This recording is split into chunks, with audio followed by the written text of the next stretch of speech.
Hi, I'm Florence, and today we're going to look at converting between proper fractions and decimals. So remember that the place value in our decimals refers to fractions already, tenths and hundredths. But you can explore what a decimal like this looks like as a fraction by using a 100 grid or square to represent a whole. So here in my decimal, I have no wholes and 2 tenths. So I'm going to shade in 2 out of the 10 equal parts of my whole.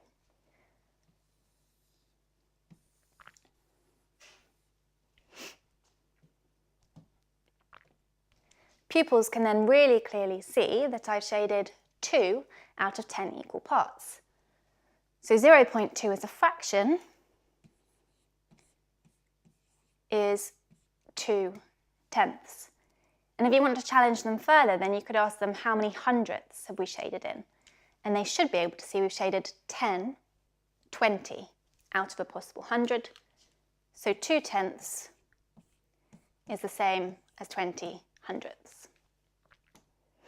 In this example, we've got tenths and hundredths, but we can use the same strategy. So I'm going to shade 3 tenths,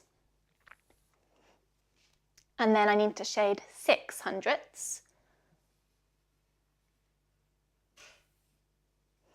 And again, pupils should be able to see that 0.36 is 10, 20, 30, 1, 2, 3, 4, 5, 36 out of 100 equal parts.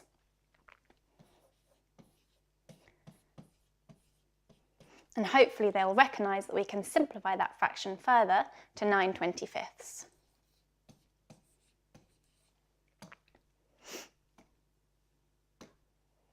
So, in this last example, we've got a fraction, we need to express it as a decimal. And I'd start off by asking pupils to consider how we could do this. Is there anything that they've learnt before that they could use to help them? Hopefully they'll recognise that our denominator is a factor of 10.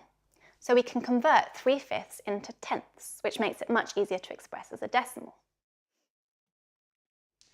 If we make our denominator 10, it means that we've multiplied it by 2. And knowing what we know about equivalence, whatever we do to our denominator, we also need to do the same to the numerator. So 3 multiplied by 2 is going to give us 6 tenths. And we can write that as a decimal as 0.6. This can also work in some instances when your denominator is a multiple of 10 or 100. So here, pupils should recognise that they can use equivalence again, but this time they will divide to make it the denominator into tenths. 4 tenths, meaning we can write it as 0.4. So there you go. That's how pupils can begin to convert between proper fractions and decimals. This method doesn't work for all fractions, but it's a really good starting point for your pupils.